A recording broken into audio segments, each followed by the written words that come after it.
What's in the stars and the cards ahead for you this week? Welcome to the Energy Adventure Astrology with Irena show. I'm glad that you are here.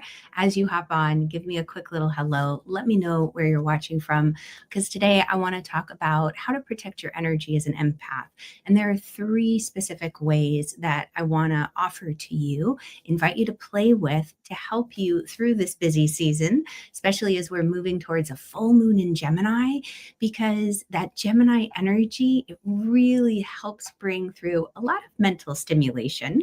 But we might find that at times we're thinking a little bit too much. We may feel overstimulated, maybe even emotionally tender, or even like the world just keeps getting louder and louder and louder.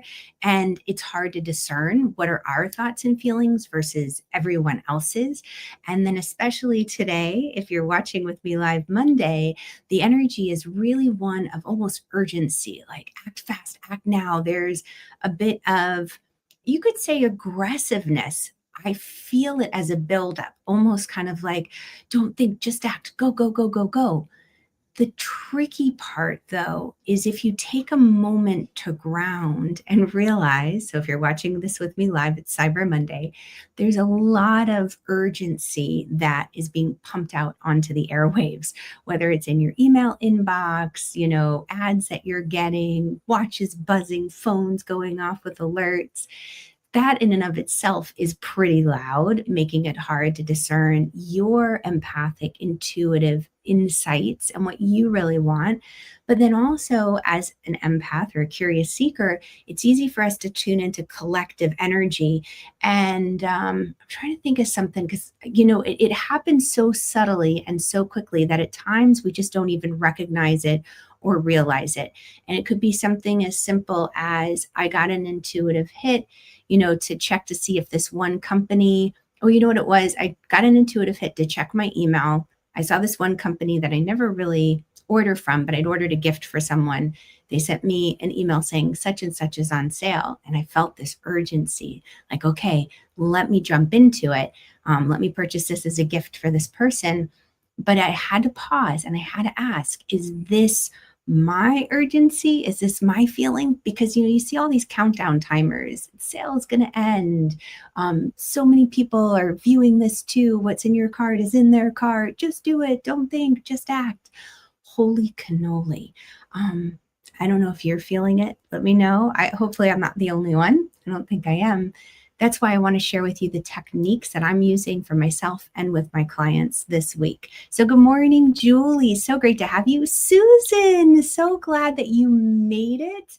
And I'm going to reach out to you today with some information about Moon Club, because Moon Club members, we've got the full moon in Gemini sacred ceremony this week. Hello, Hannah. So great to have you from across the pond. Shannon, hello from Asheville. So great to have you. Okay, so let's jump into this because my goal today is to help give you the sacred practices and tools to navigate this energetic weather with grace and with ease, because not everybody gets or understands what it's like to be an empath. And some people even feel like we should get rid of empathy altogether, which I don't, like, does not compute. It just, no. We can move from empathy into compassion, because sometimes I feel like when we're in an empathic state, we can become so overwhelmed by emotions and feelings and noise that it's hard to take action.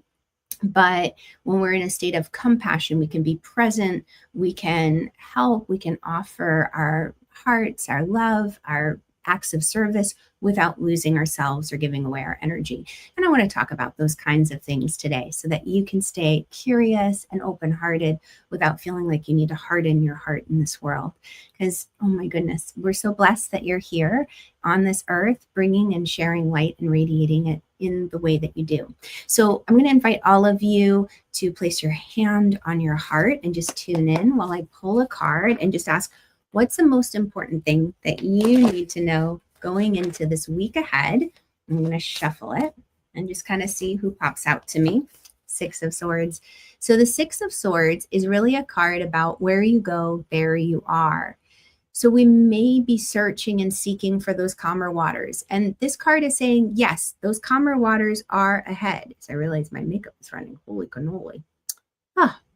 But as you're seeking those calmer waters, what this is encouraging you to do is say, take a moment to check in with how much you're bringing with you to these new calmer shores. And one of the things I think as an empath is that we can get overwhelmed. And let me know if this is you. I don't want to speak for everyone. I know I can get overwhelmed when there's a lot going on. This weekend, I had to take a detour, so to speak, from my original plans because I realized one of my cabinets is kind of disconnecting from the wall. Holy cannoli. I'm like, what do you do in this situation? I had all my precious mugs in there from my friend who's an artist. And I don't know if the weight of it was just too much. But luckily, the angels caught my attention and they said, hey, look, there's some light coming into your cabinet. Where is that light coming from? And I realized, oh my gosh, it's kind of falling apart, the cabinet. So I was able to take everything out and reorganize and rearrange all my cupboards because it was a bit of like a Rubik's Cube game. I had to let go of some things because I need to empty that cabinet. I can't have anything in there. It's a danger right now. So as I'm moving forward, I'm also being assaulted as I'm letting go and I'm creating that organization. What it did was it gave me a little bit more thinking space to navigate the craziness of all of the Black Friday sales, the Cyber Monday sales, trying to gift shop. What am I doing for which person? I'm starting to let go of physical items, but also the ideas and the thoughts around what a holiday gift needs to look like or be like, what the act of showing up for someone else needs to be, releasing past hurts and pains, so that as my heart is seeking calmer waters, and I encourage you to say, are there thoughts, are there beliefs that I'm carrying with me that as soon as I arrive in the new location, it's going to be heavy. And I tell another story about Joe. And Joe, he decides he wants to leave the town where he lives in. And you might have heard me tell this story before, but I love it. And so he says, this town where I live, it's no good. People are mean, they're cranky, they're rude.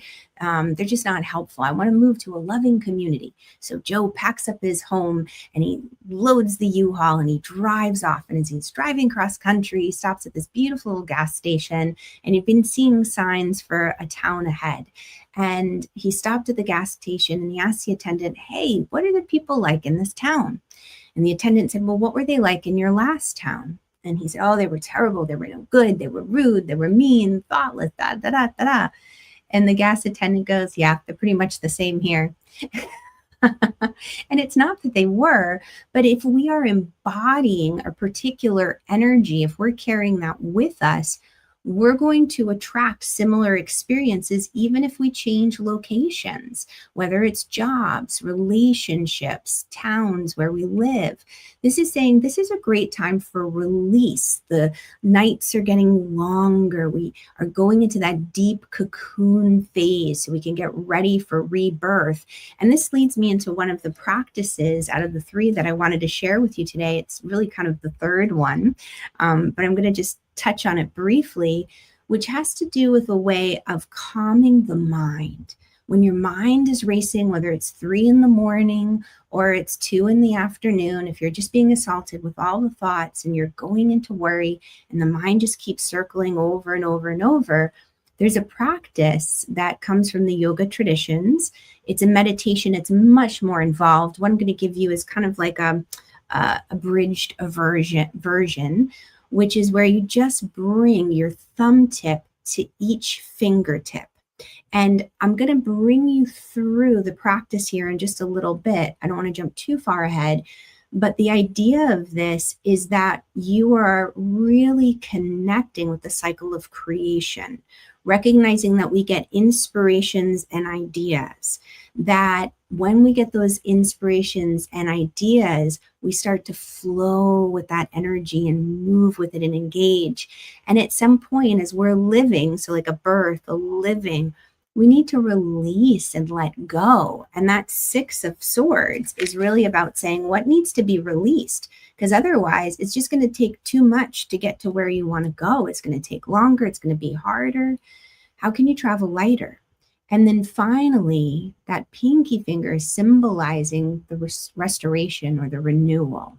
And we'll go through that. But I want to invite you to think of things as cyclical. And that's why I love sharing the moon and what's happening with the moon, because again, it gives you a way of saying, how can I align with the rhythms of nature, of the cosmos, so that I'm not working against the flow of energy, but I can flow with the go, so that you also step into the captain of your own ship. You become the captain of your own ship, and you tune into your free will, and you realize that you're not just at the whim of fates, that you don't have to just experience life happening to you, but you can really work. And it's not even about working smarter or more effectively. It's working with all your senses turned on as intuitives and empaths. That's the exciting part, is that you have an insider advantage. You realize that there's more to this world that can be seen. And that's what I love to do, is make the invisible world visible and teach you how to read the signs, how to translate the guidance, because you have guidance, angels and guides and loved ones. They're always around you, and they're trying to help you out. So can we hear that guidance? By the way, if we haven't met, my name is Irena Miller. I'm a spiritual life guide, an astrologer, and what I call an energy alchemist. It is my joy to bring together many different sacred traditions and practices to help you, an empathic, curious seeker, step into the world that you were born to live in, and to really step into the life you were born to live in. This is a joy for me. So let's talk about the overarching energy of the week, because we are moving towards that full moon in Gemini on Thursday. So you might feel just the mind moving. You might feel your nervous system a little bit more on edge. And again, as an empath, we tend to pick up things a little bit more or more easily than just day-to-day, adventurers who are like, why is that bothering you? It's not happening to you, but in essence, we're feeling the vibe of it.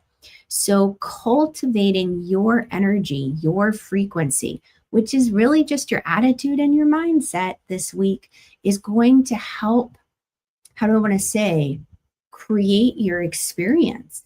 You can think about it when you wake up. If you've ever stubbed your toe and spilled coffee all over the place, and then you're running late, you're trying to get out the door and you realize, I got a coffee stain on my shirt, I'm going to be late, and then it's just kind of like it snowballs. One bad thing happens after another, or we miss out on the deal. All right, that ship is passed. What I want to invite you to do is play the what if game. What if that happened because that was your angels looking out for you, so that you were a few minutes late and you missed the accident or the backup on the road? What if it happened because that gift you were trying to get, the person really wouldn't have loved? It would have been close, but not quite exact. It's I'm saying that because I was trying to get a pair of slippers for my daughter and I just missed out, but it wasn't the color she wanted, but it was a great deal. It's funny, we're trying our best here.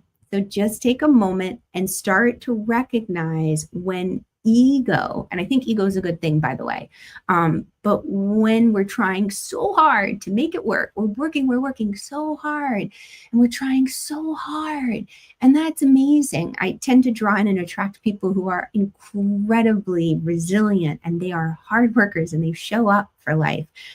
And I want to invite you to realize, remember, ask for help from your friends in high places, your angels, your guides, God, universe, especially when you feel like, I'm trying so hard, it's not working, or I missed it. What's going on? Why is everybody else getting it?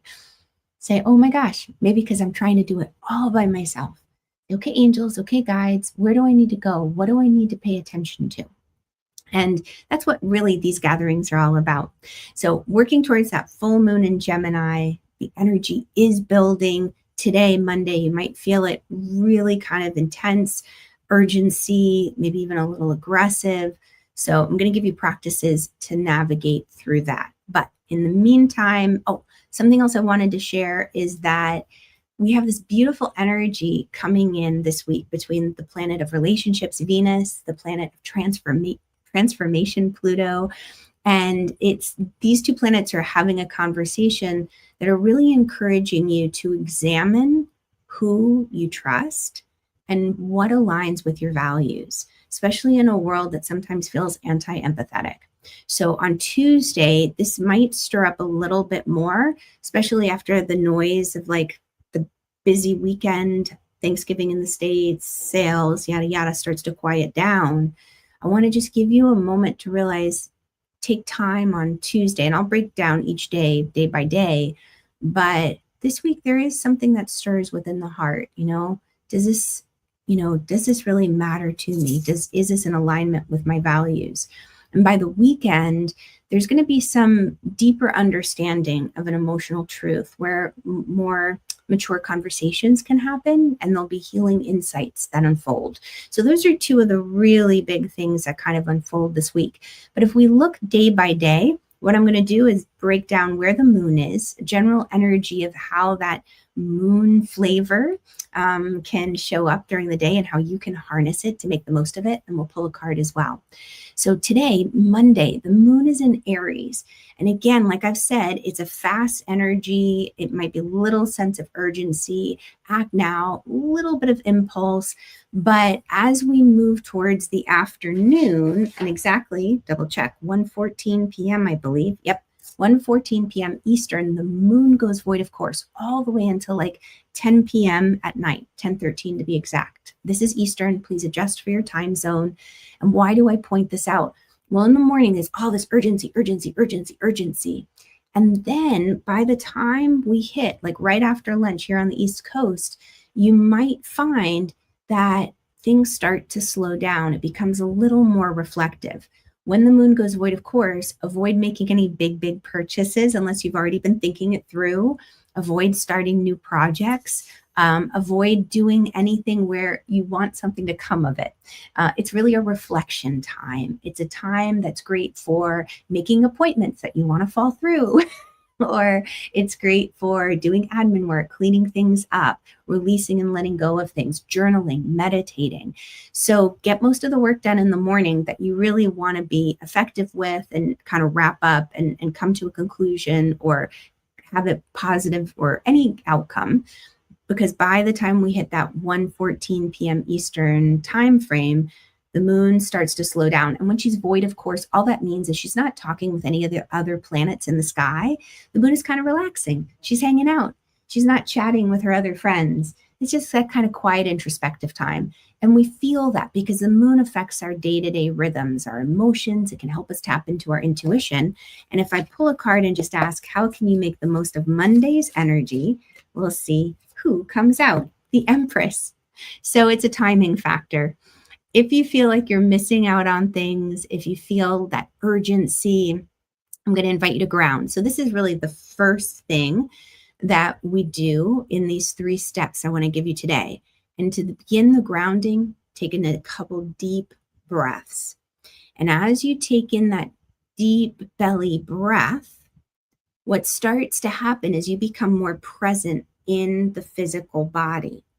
When we get into a state of agitation, or when we're kind of trapped in the mind, or if we're lovingly, a friend and I, we joke, we're like, oh, we're space cadets, we like to kind of be out in the etheric realms rather than physically present, taking a long time learning how to ground. And breath helps because when we're grounded, we're less thrown by all the other energy and noise in the world. And we realize that there is a divine timing at work, that we can't rush the process. And sometimes we get frustrated because the world doesn't like to wait. We like our fast food. We like our, fast deliveries. We want the answer yesterday. And nature doesn't work that way. If we plant a little baby tulip in the fall, a little bulb, we're not going to see that growth until the spring. We need to wait. So just take a few deep belly breaths. And I'm going to talk you through it. So kind of tuning into my yoga days, where when you do this breath work, make the breath even. So I'm going to encourage you, exhale completely, and then inhale to a count of 4. And exhale to a count of 4.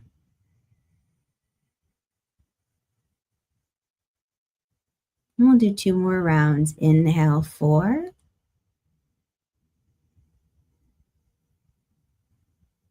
And exhale 4.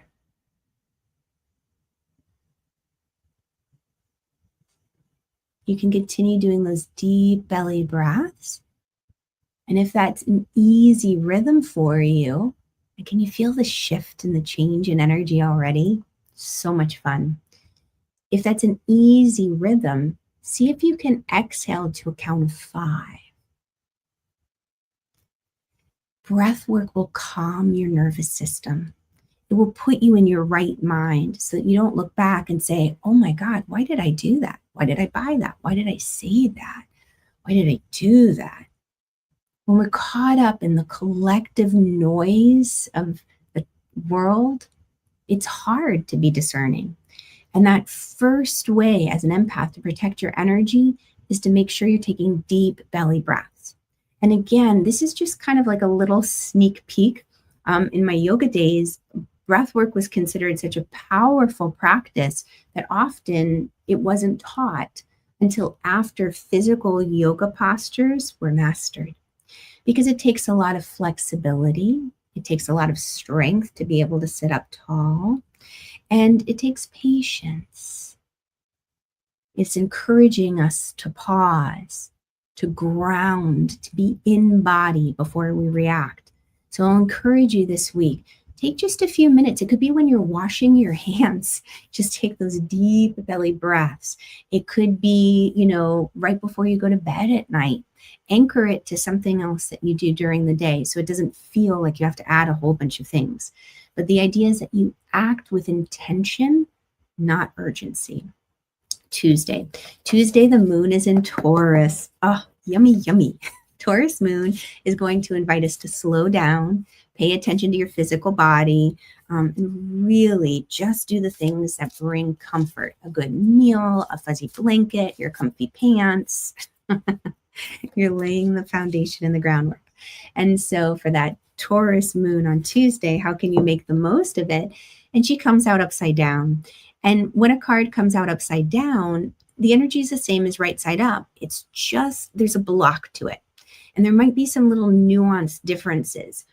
This Two of Wands is a choice point. She's at almost, you could consider it at a crossroads. She's got her beautiful catalog in front of her, her globe. She's got her sneakers on, even though she's dressed professionally. Hello, 80s. Remember that from the 80s where everybody would dress in their suits and sneakers to commute. Working Girl. Do you ever see that movie? Is that Meg? Oh my goodness, what was her name? Was it Melanie Griffin? Is it Melanie Griffin? Maybe. Anyway, I digress. A choice needs to be made. And she's been daydreaming. She's been looking at the catalog. Maybe she's been shopping online, planning where she wants to go in her adventure. But with it upside down, make sure it's your idea and your wish. I think sometimes, it's nice. I don't know about you guys. Sometimes it's nice to follow, some of the people who create, let's say, like a list. Like, here are the outfits. I put them together for you. Just go here and buy the outfits, and it'll be great for you. Or, here's the gear that you need to make YouTube videos. Go here and buy all of it.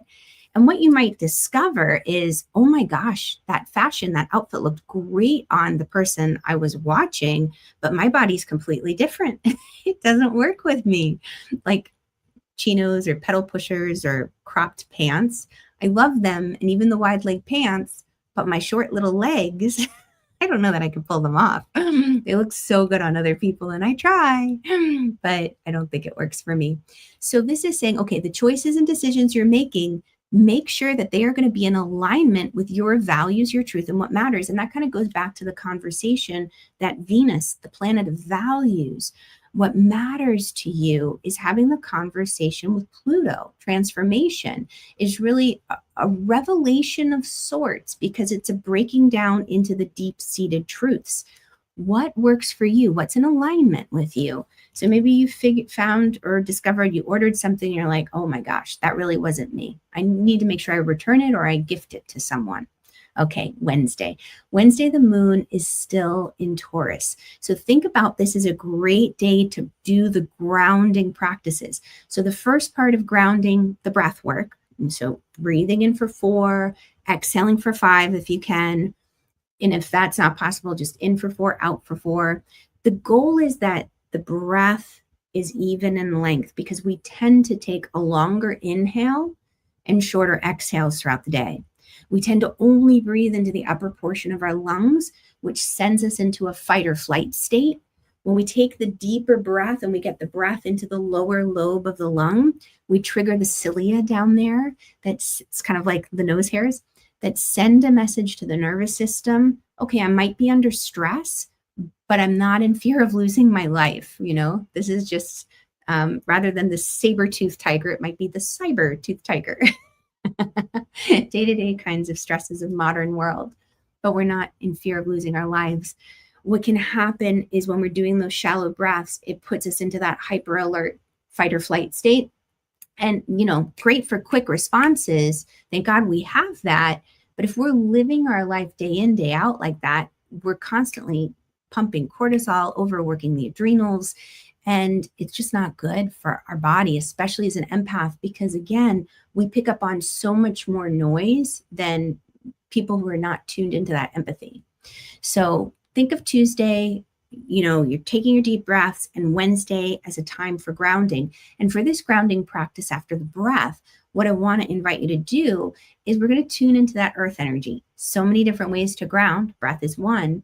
And this next one, I'm going to just invite you to imagine a beautiful column of light that comes from the center of the heavens down through the head, the throat, the heart, through the solar plexus, down through pelvic floor, between the legs, and down through 6 layers of earth: topsoil, subsoil,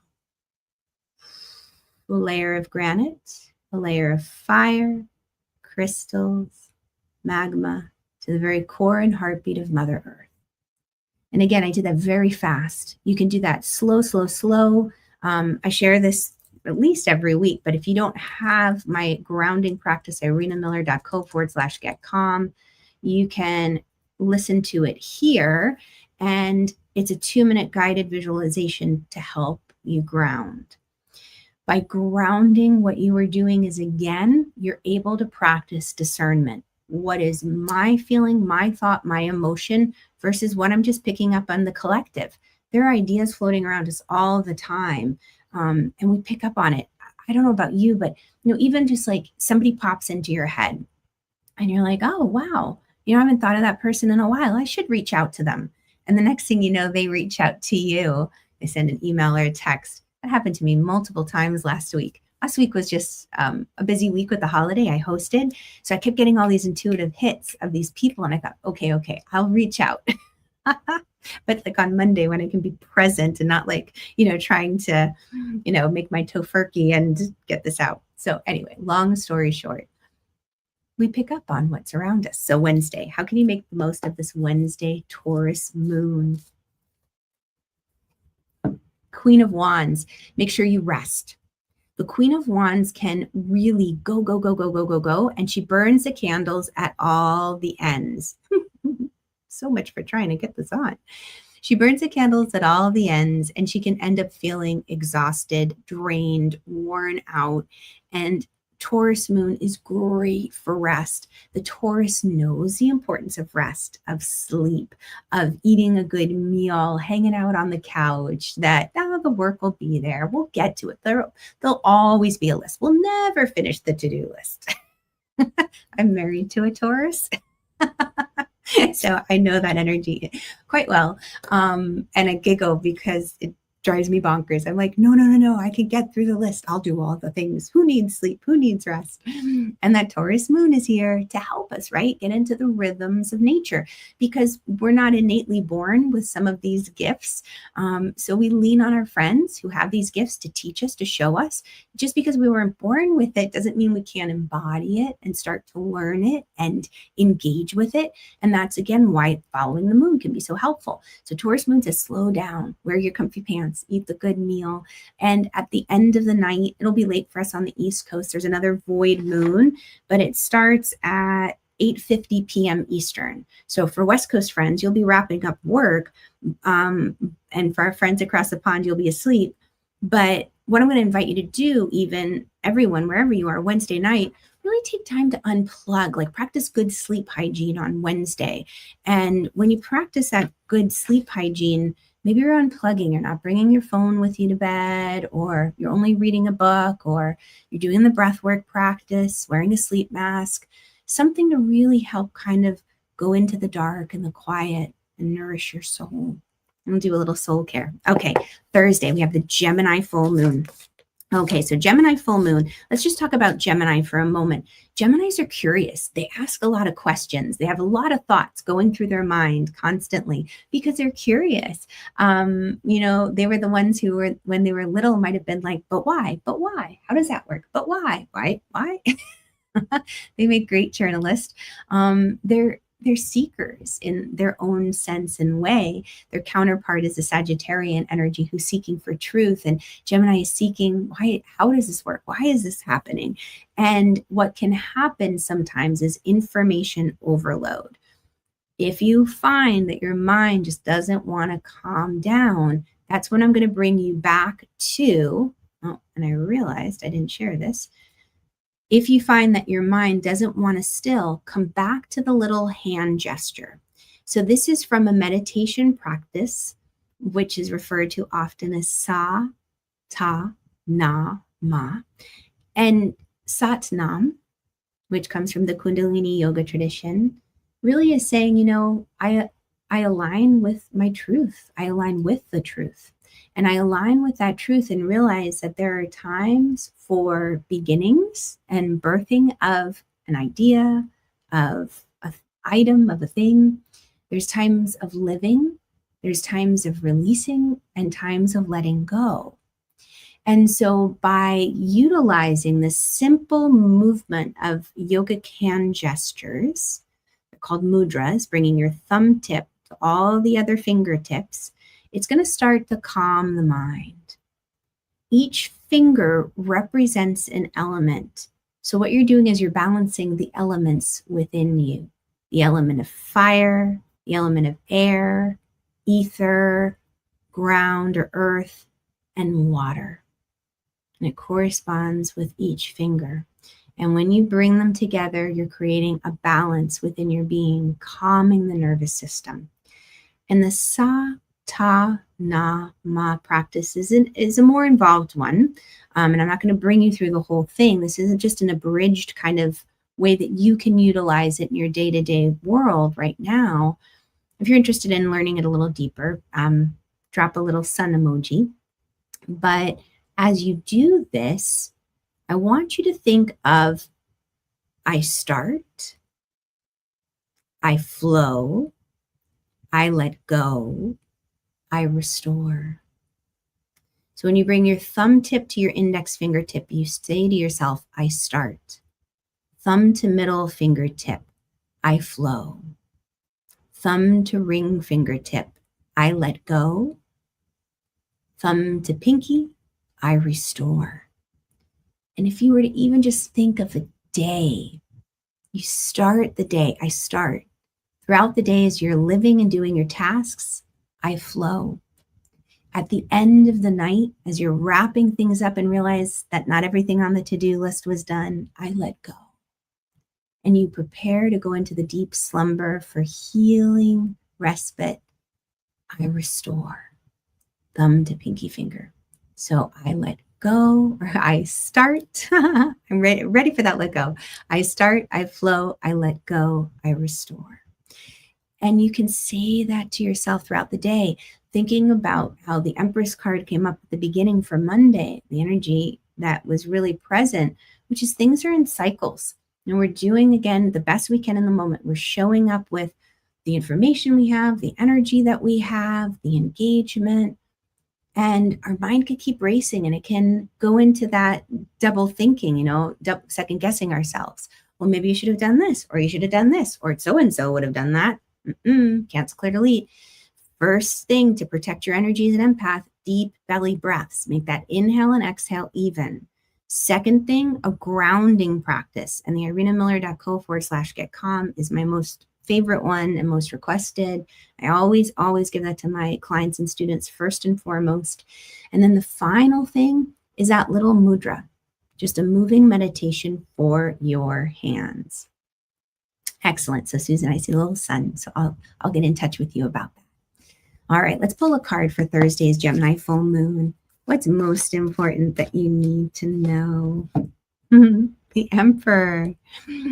I'm giggling, right? Because the cards all have a basic meaning, right? That's how you learn how to read cards. And I certified with an amazing teacher locally here and went through the 3 levels. And what you realize is that even though the cards have a textbook meaning, this is just a tool for guidance to speak through you. And it's really working with what you know. And what came through is like life is a game. And how you play it is what it's all about. There's a book by Florence Scovel Shinn that I love, How to Play the Game of Life. And that's really what comes through as I pull this card for us in the Thursday full moon energy. And when you think about how to play the game of life, what I want to encourage you to do is realize how powerful your thoughts and your attitude are. Realizing that what you love and what you feel shapes your beliefs.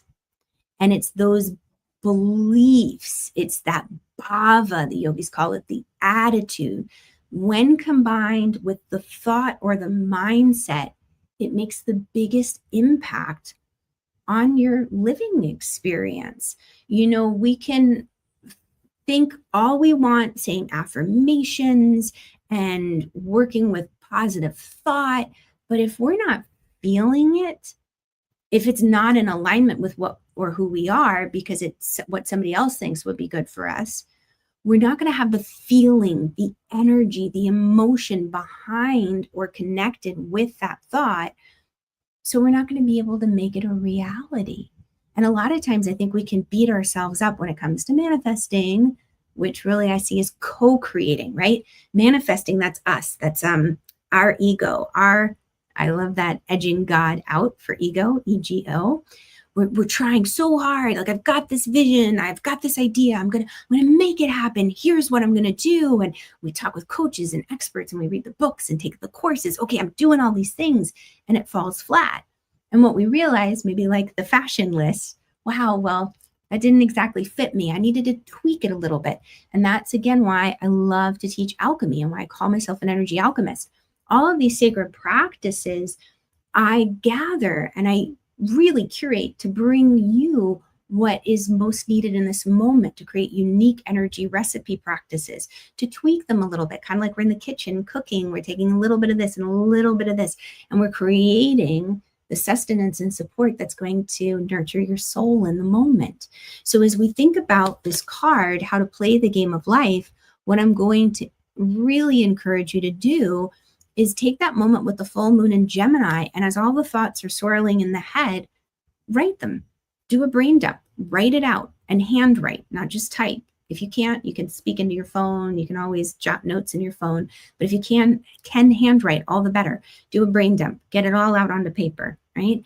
And then read it back to yourself out loud so you can hear these thoughts and ideas. And then see what thoughts are in alignment with you, truly in alignment with what you value and your truth.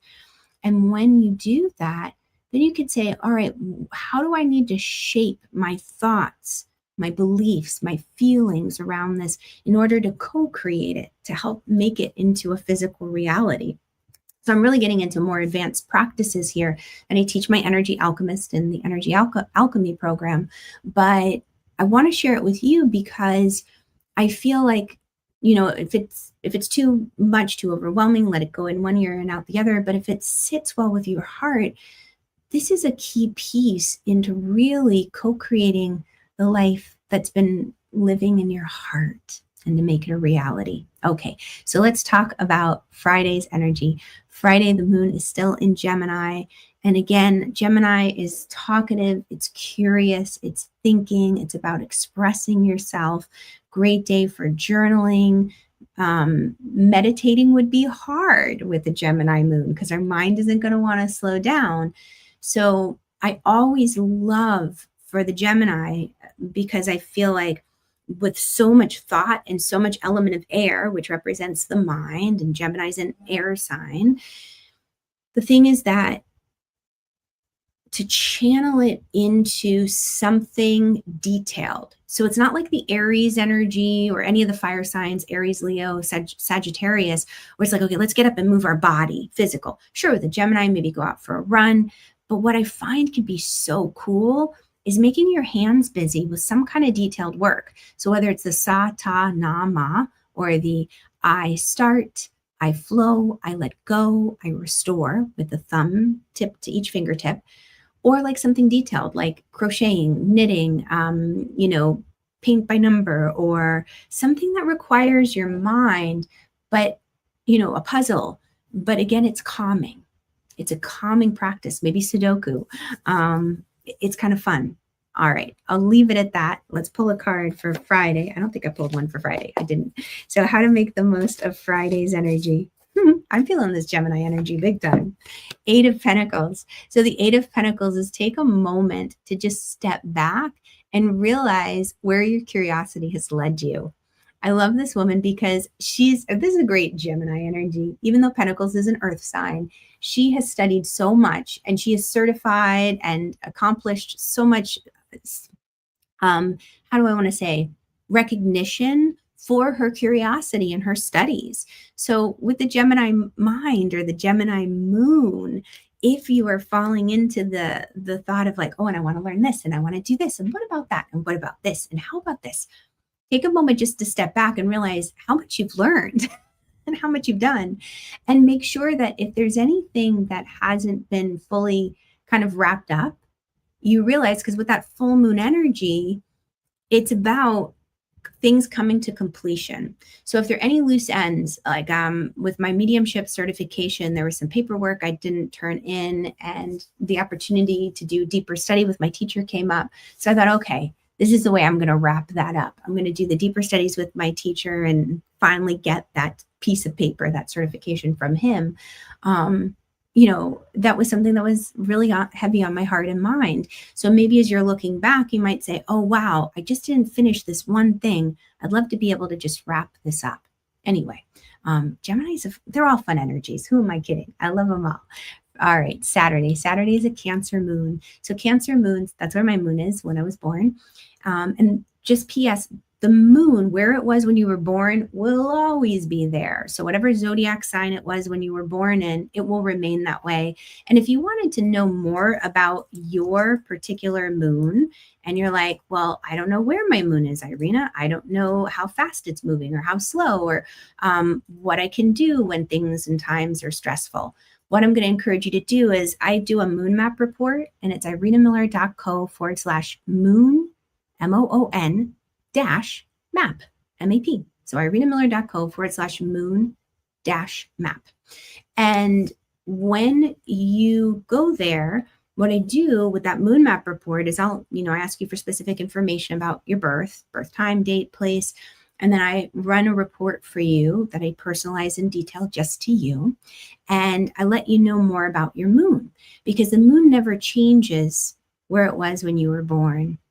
And that lets you know something about your own soul and the way you navigate stress and emotions and can connect to your intuition and how you live or like to live on a daily basis. So like with me, with a Cancer moon, I tend to be a little more emotional than most, very sensitive, empathic, intuitive, because it's a water sign. Like all of these senses, I was born with them like on. The world was very noisy. And I've learned how to be in the world, but not of it. And that's why I love sharing these practices with you. I like my creature comforts. I love working from home. People are like, oh, go to a coffee shop, you can get things done. Or, some people get a hotel room when they've got big projects they need to finish. No, I don't want to leave home. I've got my fur babies. I've got my yummy chocolate, my hot cups of tea, my books. I'm comfy. I'm cozy. I'm nested. My little Cancer energy here. So I don't have to beat myself up about that. I know that that's what my soul values and where I can thrive. So when you know where your moon is, it can make a big difference. Now, on the other side of this, the moon on a day-to-day basis changes through zodiac signs about every 2.5 days. So what that means is every 2.5 days, the emotional energy that we encounter, kind of the feeling of the day, maybe the day-to-day rhythms, the way intuition comes through, what might motivate us or not motivate us, the moon can flavor and dictate. It's a little bit of a nuance. So it comes through. So like today, the Aries moon, which is like, go, go, go, go, go. Let's do it. Don't think, just impulsive, jump in, leap before you look. My little Cancer moon engaging with that is like, okay, oh no, what did I miss? Oh no, did I make a mistake? Oh no, oh, like I get over emotional about it. So I just know, okay, Aries moon, there's going to be an urgency to go. I'm going to take my deep belly breaths. I'm going to ground, and I'm going to just align with a nice, calm, grounded nervous system before I take action. So that Cancer moon on Saturday is making you maybe a little bit more sensitive, even if you have a Capricorn moon, which is its complement. Capricorn moon's very stoic. Capricorn moon doesn't like to show emotion because Capricorn moon says, why cry about it? Why get overly emotional about it? That's not going to fix it. Let's come up with a plan to move forward. They're visionaries. They're the ones who really can think long term. Whereas a Cancer moon is really connected to the emotions. Doesn't mean a Capricorn doesn't feel. They feel deeply and plenty. They're just utilizing their emotions in a different way. And so when a Capricorn moon, if you were born with your moon in Capricorn, experiences Saturday's energy of the Cancer moon, you might just feel a little bit more emotional than normal. You might want to be around family a little bit more than normal instead of like at the office working or bringing work home on Saturday. So see, there's these little nuances that can make all the difference. So Saturday, take time with family, rest, give yourself time just to really feed your soul. What does your heart want? What would light it up? And we ask, how can you make the most of the energy? 7 of Cups. So 7 of Cups is when we have so many choices and options, we just can't make a decision. And Cups is a watery energy. We can be just overly inundated with feelings, emotions. There are different holiday parties going on this time of year, family events. Which one do I go to? What am I doing? Where do I go? And what I'm going to invite you to do is go back to those 3 practices to help protect your energy. Deep belly breath, ground with that beautiful column of light, and then the finger exercise, the yoga mudras. And when you do that, it's going to be easier to make your choice and decision. It's kind of like the fog clears, because in the 7 of Cups, there's a bunch of fog around each option and choice. And it's kind of disguising like, oh, there's a snake behind door number 2, and oh, there's a bat behind door number 4. And it's like, which one do I go to? So do those 3 practices. It'll help. Okay, Sunday, the moon is still in Cancer. And with that Cancer moon, again, just time with family this weekend if you can, or maybe at home. Maybe you're like, I don't want to go to that party. I just want to stay at home. The moon's in Cancer. You might feel more like staying at home than going out. And so you give yourself grace. And if you have to go out, maybe you say, okay, I know I really want to be home because the moon is suggesting and encouraging me to nest and just cuddle up with a good, movie and some hot cocoa. But I have to go to this party. I have to show up. And you just be tender with yourself. You really protect your heart and emotion. Maybe you wear clothes that feel comfortable, or maybe you say, I'm going to leave at this time so I can go back home and get into my jammies. All right, how to make the most of Sunday's energy. I love it because 6 of Cups. So number 1, we're getting all the cups, which is water. And the Cancer sign is a water sign. And this is about connecting to your past, remembering. It's a fond remembrance of, you have an older gentleman with his beautiful big golden retriever, a lab, and he's remembering when he was a little boy and his doggy was a puppy. And it's that reminiscing. It's like, oh, let's, it's kind of like Old Lang Syne. You're kind of looking back and you're just reflecting. And it's I get chills. It's a sweet energy. It makes me think of the 8 of Pentacles that came up. It was for Thursday's energy. Can't remember which day now, but it's a reflection. How far have I come? What have I accomplished? What am I doing? Which is a nice thing to do at the end of a year as we're preparing for 2026. 2026 is an adventurous year, a lot happening astrologically, and I'm excited to be your guide through it. And I've got more tools and practices to support you as we jump into that adventure. But for now, this weekend, take time to reminisce, to look back. It helps inform our choices in the future when we have a moment to reflect. All right. Thank you all so much for being here with me. It's such a joy to have this time together. I love being with you live. If this has helped you, if it resonates with you, please do like, subscribe, share it with a friend. Drop me a heart emoji if you've made it this long. And thank you for sticking out with me. I know these are long energy weather reports. There's just so much to share with you. And I think I'm going to come out with my shorter show during the week too, going back, reviving my Inklings with Irena. But yeah. Oh, you're so welcome, Tisha. Thank you for joining. Thank you, Julie. Much love. Mwah. And I will catch you all on the flip side. Thanks, Susan. Great to have you on live with us today.